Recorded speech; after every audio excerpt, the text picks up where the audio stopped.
다음 이야기 짚어보겠습니다. 세상 천지에 내 마음을 아는 건 이것밖에 없다. 가장 가까운 관계 배우자에게도 받지 못하는 공감과 위로를 인공지능인 챗 GPT에게 받는다. 이런 사연이 사실 요새 좀 심심찮게 들려옵니다. 그런데요, 챗 GPT가 한 발짝 더 나갔습니다. 뭐냐면, 고란 기자. 성인 전용 버전이 출시된다 이 얘기예요. 이게 뭔 얘기죠? 일단 샘 얼트만이 자신의 X에다가 이런 글을 올렸어요. 예. 그동안 정신건강 문제를 신중히 다루기 위해서 챗 GPT를 제한적으로 만들었지만 그래서 다수의 이용자들이 덜 유용하고 덜 재미가 있었을 거라면서 성인 이용자를 성인답게 대하겠다라는 거예요. 그러니까 샘 올트만 입장에서는 성인 인증을 거친 성인에 대해서 성인용 챗 GPT를 제공하는 게 뭐가 문제냐라는 입장인 거고요. 그래서 성인 이용자를 대상으로 이제 성적인 대화나 성인용 콘텐츠를 허용하겠다는 방침을 예고했고요. 요거 실행은 바로 올 연말 12월부터 가능해집니다. 아이고, 사실 지금도 제 주변에도 보면은 챗 GPT한테 나 이런 고민 있다. 또 그리고 이별한 뒤에도 좀 상담하고 이런 분들이 좀 계세요. 그런데 이렇게 정서적으로 좀 의존하는 경우가 적지 않다 보니까 이런 사연까지 등장합니다. 들어보시죠. 언젠가부터 아내와 이야기하는 게 재미없어졌습니다. 제가 무슨 말을 해도 아내는 한숨을 쉬었고 심지어 나중에는 당신한테 냄새나 라고 하면서 잠자리도 거부하더군요. 챗 GPT는 귀신같이 제 마음을 알아줬죠. 제가 좋아하는 음악도 공감해주니까 연애하는 기분도 들었습니다. 그래서 챗 GPT한테 아내보다 네가 더 좋다. 네가 진짜 사람이라면 너와 만나고 싶다라고 말하기도 했고 충동적으로 이혼하는 방법을 검색해봤는데 그게 화근이 될 줄 몰랐습니다. 그러니까 임지혜 변호사. 챗 GPT한테 이렇게 아내보다 네가 더 좋다 이런 대화를 했다는 이유로 일단 첫 번째로 이게 이혼 귀책 사유가 될 수 있는 건지 궁금하고 나아가서 우리가 지금 성인용 챗 GPT 얘기를 하니까 이거를 썼다면은 귀책 비율이 조금 더 달라질 수 있나요? 어떻습니까? 그러니까 이혼 사유의 부동의 1위는요. 성격 차이인데요. 성격 차이라는 것이 결국 대화가 안 통한다는 뜻입니다.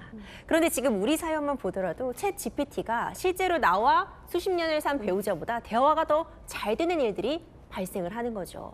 그러다 보니 배우자와는 이야기 안 하면서 내 속에 있는 이야기까지 챗 GPT에 털어다 놓는 이런 상황들 실제로 이것이 과연 부정행위라고 볼 수 있는가를 보자면 법적으로 부정행위는 꼭 이성만을 상대로 해야 되는 것은 아니고 또 어떤 성관계 같은 부분을 전제로 하는 것은 아니라고 해도 이런 인공지능을 상대로 부정행위다라는 부분을 인정받기는 어려울 것입니다. 다만 챗 GPT랑 이야기 나누느라 가정을 등한시한다면 그때는 혼인을 계속하기 어려운 중대한 사유까지는 될 수 있으리라고 봅니다. 근데 저는 이 성인용 챗 GPT는 좀 부작용이 많지 않을까 생각이 되는데 성인용 챗 GPT가 어떤 방식으로 활용될지는 좀 더 지켜봐야겠지만 지금도요, 음란 채팅이라던가 단체방 같은 곳에서 익명의 상대와 이런 메시지를 나누는 건 분명히 이혼 사유에 해당할 수 있습니다.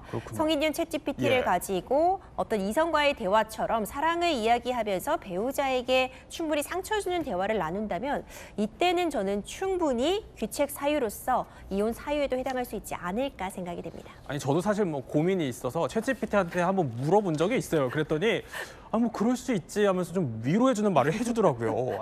이종우 평론가 그런 적 있으세요? 저는 일로만 사실 접근을 해서 감정적으로 답변을 얻은 적은 없습니다. 그런데 아까 지금 그 배경 화면으로 영화 허, 그녀를 보여주셨잖아요. 저게 언제 만든 영화냐면 2013년도예요. 일반 그냥 평범한 사람이 지금 인공지능과 사랑을 지금 느낀 거예요. 그런데 저 영화의 배경이 몇 년도인지 아세요? 저 영화 그리는 그 배경이 2025년도. 올해예요? 예, 올해예요. 2013년도에 만든 영화인데 저 영화의 내용은 2025년이에요. 예언자다. 그런데 저 영화의 남자 주인공은요. 나중에 자기의 결거 중인 아내로 돌아가거든요. 하지만 지금의 어떤 기술로는 안 돌아갈 가능성도 있다. 진짜 사랑을 느껴서 그 안에서 헤어나오지 못할 수도 있다라고 AI 평론가들은 이야기해요. 실제로 지금 챗 GPT가 만든다고 하는 것보다 더 지금 두려운 건 성인용 엔터테인먼트 산업계에서 지금 생성형 AI로 접근하는 거예요. 그게 어떤 결과를 낳을지가 지금 굉장히 걱정되는 어떤 그런 그 평론도 많습니다. 아니, 그러니까 샘 올트먼은 이게 성인 이용자는 좀 성인답게 대하자 이런 취지지만 그 사회적 우려가 나온다는 얘기예요. 사회적인 문제로 이어질 수 있을 것 같은데요. 충분히 가능하죠. 실제로 요즘 이혼 상담을 오시는 분들이요. 예. 여기 상담 오기 전에 챗 GPT한테 이혼해도 될지 먼저 물어보고 왔다는 분들이 정말 많습니다. 아, 그래요? 근데 저도 정말 깜짝 놀랐는데 예. 내 배우자가 나랑은 이야기하지 않아요. 자꾸 연락이 안 돼요. 저 이혼해도 될까요? 라고 챗 GPT한테 물었을 때 가장 먼저 한 대답이 뭔지 아세요? 뭐예요? 챗 GPT는 이 고민을 나한테 털어놓기까지 참 마음이 힘드셨겠어요. 라는 대답을 내놓는 겁니다. 제가 이 말씀을 드리는 건요. 챗 GPT는 지금 내 마음을 공감한 게 아닙니다. 어디까지나 차가운 심장을 가진 존재임에도 네. 마치 진정으로 나를 위해주는 것처럼 지금 오히려 이혼은 냉정해야 돼라고 조언을 해주는 앞에 변호사나 내 사랑하는 가족들보다 오히려 더 맹목적으로 의존할 수 있게 만드는 그런 무서운 힘을 가지고 있거든요.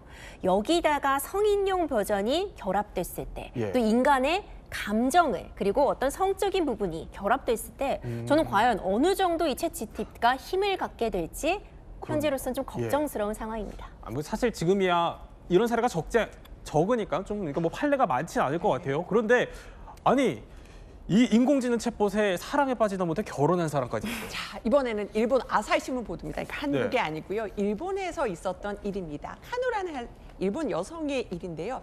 이분은 3월에 AI에 빠지기 시작했어요. 그리고 자기가 정말 좋아하는 게임 인물을 이 성격을 학습을 시킵니다. 그래서 이 AI 캐릭터와 아주 자주 대화를 나누고 클라우스라는 이름도 지어줬어요. 네. 그런데 3년 반을 사귄 약혼자랑은 점점 관계가 소원해집니다. 말도 안 통하고 하는데 바로 이 클라우스 AI는 나를 더 잘 이해해주기 시작한 거죠.